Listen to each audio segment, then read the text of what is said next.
We are the Guinea Pig Collective. All will be assimilated. Resistance is futile.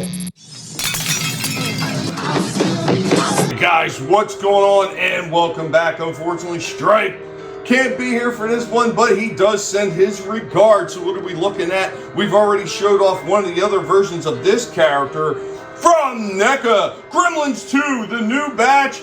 We've got the ultimate Greta in her wedding dress. This one was actually a San Diego Comic-Con exclusive, and I managed to pick it up by a toy company that did not really overcharge for it because they said there was some damage to the box. Well, you know what?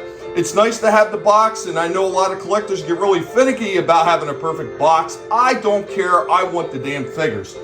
Unless the box is like completely mangled, like it was spit out in a garbage dump, you know, then I might have a problem. Once again, you got the artwork on the back showing the Greta figure. And of course, here we got with the window panel, taking a quick look at her before we get her out of this box and see how it stacks up to the other one.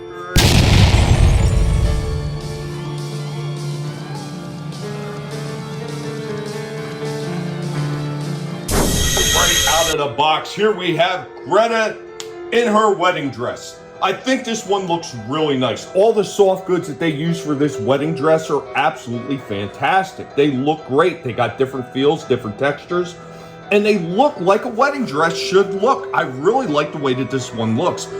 Bit of a pain to stand her up because her feet, of course, are underneath this big giant gown, and you got to be able to get in position so she'll be able to stand up, but I did manage to do that, and I think this one looks absolutely fantastic.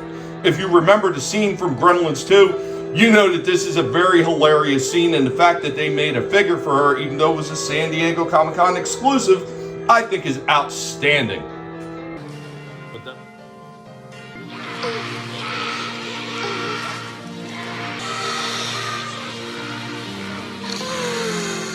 Greta does come with a couple extra hands. She comes with her bouquet that she can kind of look like she's smelling. And of course, as you can see, the headpiece does come off. This headdress does come off of her as well. It does have a fair amount of articulation, but this is basically the same Greta as before. It's got the bend right here at the wrist. Of course, a turn. It's got an elbow cut, but once again, you get this thing where you got the stuff poking through the soft goods, so you do have to be careful. She has no waist turn whatsoever. She does have a little bit of head movement, but I swear the original one had more head movement than this. Her ears do move in and out, and they do move back. They're on a nice little turn, pivot, and rock right here. This is pretty cool, so you can get her in a couple different positions with her head. I do like that. I think that's pretty cool. They didn't have that much movement on the original one. Not that I remember. And of course, you got standard articulation down here in the knees, at the ankles, and of course, in the thighs as well. Overall, I gotta say, this is a hilarious looking figure. I like this one. I like having this in my Gremlins collection. Anyway, guys, be sure to let Stripe know, even though he wasn't here, be sure to let Stripe know what you think about this one. Later, y'all.